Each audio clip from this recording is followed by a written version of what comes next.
Should I be talking about this? Nah, we're gonna do it anyways. Hi,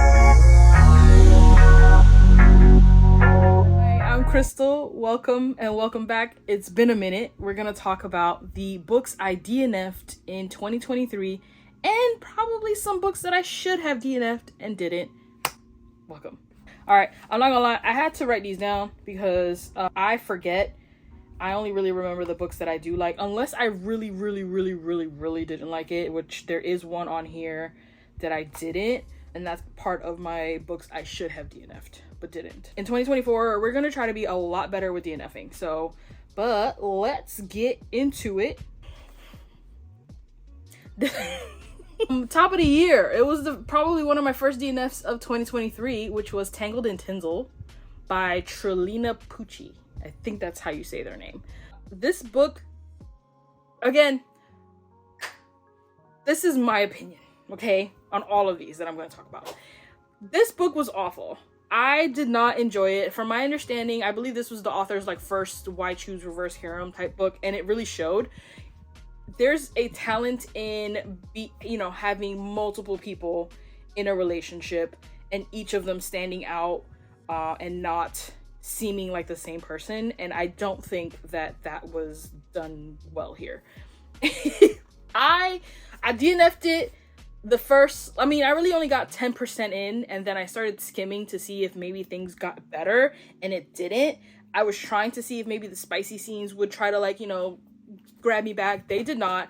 I could not tell which guy was who in any of it, and maybe some people might be like, oh, it's because you skimmed, you didn't really get to read personalities or their POVs, but from my understanding, a lot of people felt the same way about this, about the guys being interchangeable, like they were the same person. So the FMC, I thought she had she was trying too hard to be funny, and it wasn't funny. I cannot stand that in books, and it was one of those bro dude type humor, I'm one of the bros, and as someone who is one of the bros, we don't like that. Did not enjoy it, and honestly this author is a bully anyway. So next up is Nero by S.J. Tilley. This one hurt, I'm not gonna lie. This one hurt because I have a lot of S.J. Tilley books on my shelf and that I've enjoyed, but this one was a change, I believe, trying to make it a little bit more morally gray type hero or anti-hero if you will, but I just thought I DNF'd it at 77%. I know some people are going to be like, you probably should have just finished it. I didn't want to finish it. It was aggravating at that point because I think the FMC, all right. Let me reverse. So the FMC is living alone. She's been on her own since she was 17. I think it was 17.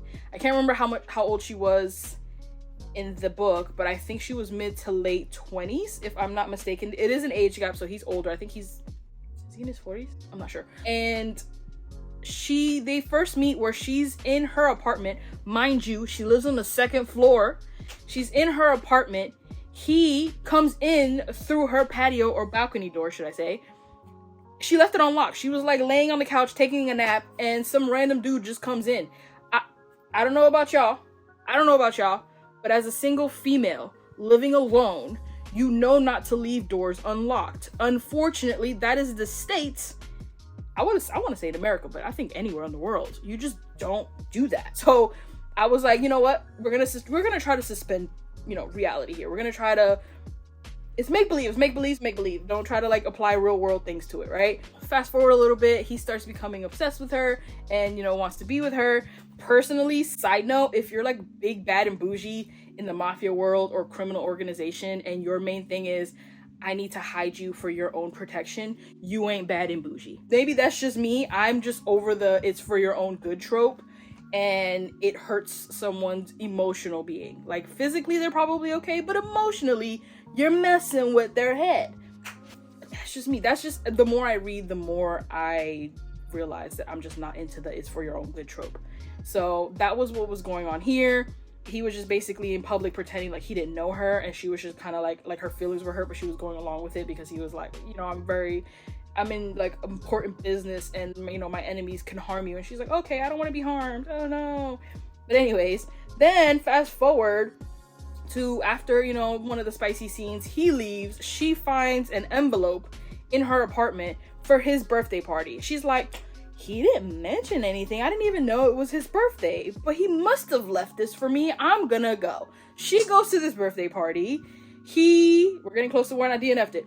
He is the man of the hour.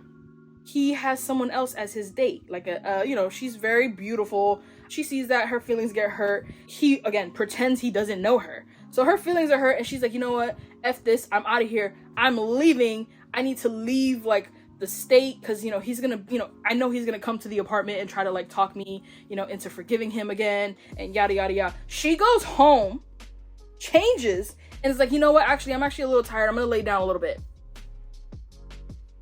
You're gonna lay down knowing that he's, like, pretty much right behind you. He's probably trying to figure out a way to leave his own party without raising suspicion. And you're gonna take a nap? No. And then, obviously, he catches up to her. So, he, you know, spicy time, she forgives him, and it's, you know, like, I don't know what else happened after that, because that was at the 77% mark, and I gave up.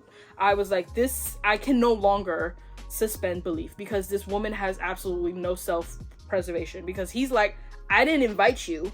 I don't know who gave you that.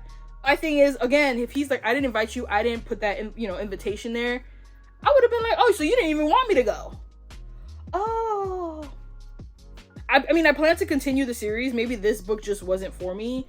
I've seen, you know, more things in the other 3 books, or the other 2, because the other one is not out just yet, but the other 2 that sound intriguing, so I'm not, you know, wanting to, like, write this author off or anything like that. I really enjoy it, the books that she did, just not this one. The next one is Rules of the Game by J. Wilder. That one kind of hurt a little bit, but it did reinforce the fact that I don't necessarily like prequels after I've already started a series. So I read rule number 5. I have it right here. Rule number 5 by this author. Really, really love. Highly recommend it. It's college hockey romance. And, you know, it's basically like he falls first. She doesn't, you know, date hockey players, and he's, you know, going to try to change her mind. Love. Rules of the Game is, in this book, we meet them. They're already together. It's Lucas and Piper. Rules of the Game is their book, and it's, you know, obviously prequel, back in time. It's in between when they graduate high school and, like, the summer, you know, between high school ending and college starting. I DNF'd it at 20% because I just wasn't vibing with it. It's a second chance because they're, like, kind of like, they have feelings and they're about to, like, give into those feelings, and then a tragedy happens and that causes them not to, you know, continue on. And from my understanding, from what I saw, like, he, like, kind of really breaks her heart in a, like, really awful way, at least to me. And I know, you know, obviously there's groveling, he tries to get her back later on, blah, blah, blah, they get back together, because I did read, like, the 3rd book in the series, and the 3rd book in the series is Rules of Our Own, and, you know, in that one, they're, you know, getting married, but I just couldn't read their book. I just didn't vibe with it. It just, you know, reinforces the fact that I don't really care for prequels, once I already know that the couple's together. Personally, book I should have DNF'd this year is The Wrong Pucking Number. Oh my god. Now, I know I have a lot of friends that love this book. I love that for you. When I read this book, when it first came out, it was not marketed as a dark romance, which is very dangerous, personally, and does not have any trigger warnings, or did not have any trigger warnings. I don't know if that's any different now. I am always in a hockey mood, you know, or I can always get into a hockey mood. So I saw a couple of videos about this. No mention that it was a dark hockey romance. I thought it was a regular contemporary romance, and started reading it. The prologue and chapter 1, I was like, whoa. Personally, I believe dark romance and contemporary romance should have trigger warnings, because I've been traumatized more by contemporary romances than dark romances, because you think you're reading something cute and fluffy, and then boom, you know, sideswiped by something tragic, and you're like, holy, y'all know better than that. And my thing is, I know the argument is, like, trigger warnings can sometimes ruin things. If your book can be ruined by trigger warnings, your book isn't good. You didn't flesh that out. I said what I said. Anyways, so yeah, the first 2 chapters, it was basically like she loses her mom. She's in foster care, and her foster dad is a creep, and she's like, I need to get out of here because any moment he's going to try to do something. So it, you know, basically is with her escaping, right? And then obviously the wrong fucking number. You can, you know, they MMC, I can't even remember his name. Oh, it's Lincoln. He texts her. He texts who he thinks is a date and just basically like canceling, and then she's like, I don't know who you are. And then that's when they start having a conversation from there. He becomes obsessed when she sends a selfie because, you know, basically just to prove that she's not who he thinks he's texting. He becomes obsessed, needs to find her. You know, I was cool. I was vibing with it. I was like, this is not what I was expecting, but I am a dark romance reader. I'm just shifting gears. The wheels fell off at 75%. Now, I know I DNF'd the book at 77%. I was not going to make myself do it again. I was like, you know what? I need to see how this finishes off. But the thing that I was like, this is not like the dark romance that I enjoy, is basically because he makes her lose her job. He gets her kicked out of her apartment, so she relies solely on him. Basically isolates her so that she, again, her world revolves around him while he's out here, you know, playing hockey or whatever. Like, he gets to have a life, but she doesn't. She needs, her focus needs to be him. And I am not, other people may like that. I don't vibe with that. When she's like, you know what, I love you, but like she finds out like he's doing all this stuff or whatever, she's like, I need to get out of here. You think he's gonna let her? Absolutely not. He like locks her up, literally chains her to a bed, and, you know, goes, plays a hockey game, comes back, and then is like, I'm gonna make you like love me again, basically using, you know. I was like, that's dangerous, but I read it to the end. I got to see it through, my boy. I should have DNF'd it. I truly should have. I think I ended up giving it 2 stars. And I remember when I went on Goodreads, I saw like, because I thought I was crazy. I was like, maybe I missed something that, you know, this was marketed as a dark romance, and I maybe missed it, and that was my bad, you know, because, you know, we're human. You kind of miss stuff. I definitely went back and forth to see if there was a trigger warning page. There was not. I went on the author's website. There's not. I talked to some people, and they were like, yeah, this author is known for not doing trigger warnings. Like, it's basically like the thought of, I'm a dark romance writer, you should already know that dark romance has dark stuff. And it's like, no, nothing to the effect of any trigger or content warnings, nothing. So I went on Goodreads. There was a bunch of people saying the same thing, like, what did I just read? Basically thinking like this was a contemporary regular romance, not that it had any like specific dark elements. And I was like, okay, I am not alone in this. I gave it 2 stars. Probably should have been on my DNF shelf. I have a DNF shelf. I probably should have mentioned that in the beginning. But yeah, not good. I did not enjoy it. I have a lot of friends that enjoyed it, and more power to them. But every time I see this book on any of my social media platforms, like watching other people's content, it literally makes my left eye twitch. Like, oh man, people gonna be upset. Woo! Anyways, honorable mention. Travis Kelce and Taylor Swift first started dating, and it made it to like book talk. This author decided to do a fanfic based on real people, and I am not a Taylor Swift Travis Kelce fan. I honestly, you know, more power to them, you know, for dating. I hope they find love. I hope, you know, the relationship lasts forever and ever. They get married, have a bunch of kids if that's what they want. So be it. I'm not really invested like a lot of people are. But once I saw the people that are invested and truly love Taylor Swift, you know, the Swifties, and they read this book, the ones that are on Book Talk, and they said this is a hot piece of garbage, I was like, I need to investigate this hot piece of garbage for myself. I still have the book on my Kindle. The book only lasted 3 days. Now, there's a lot of speculation as to why or how it got taken down. I know people were reading it and on Goodreads after a while, because I remember I read it on like right before it was taken off, and I went to review it. Couldn't review it. Reviews were disabled, but they do that when like they think a lot of reviews are suspicious, when there's a lot of like low reviews. At that time, I think it had like a 2 star, if I'm not mistaken. I don't know. I don't necessarily remember, but I still have it. We still have it. Yeah. I said it's not downloaded on my iPad, but it is on my Kindle. This book was awful, and I'm glad the author, whether she was forced to or did it on her own volition, took this down. You do not do fanfic based on real people. I don't really read too many fanfics. I used to when I was younger. I don't now.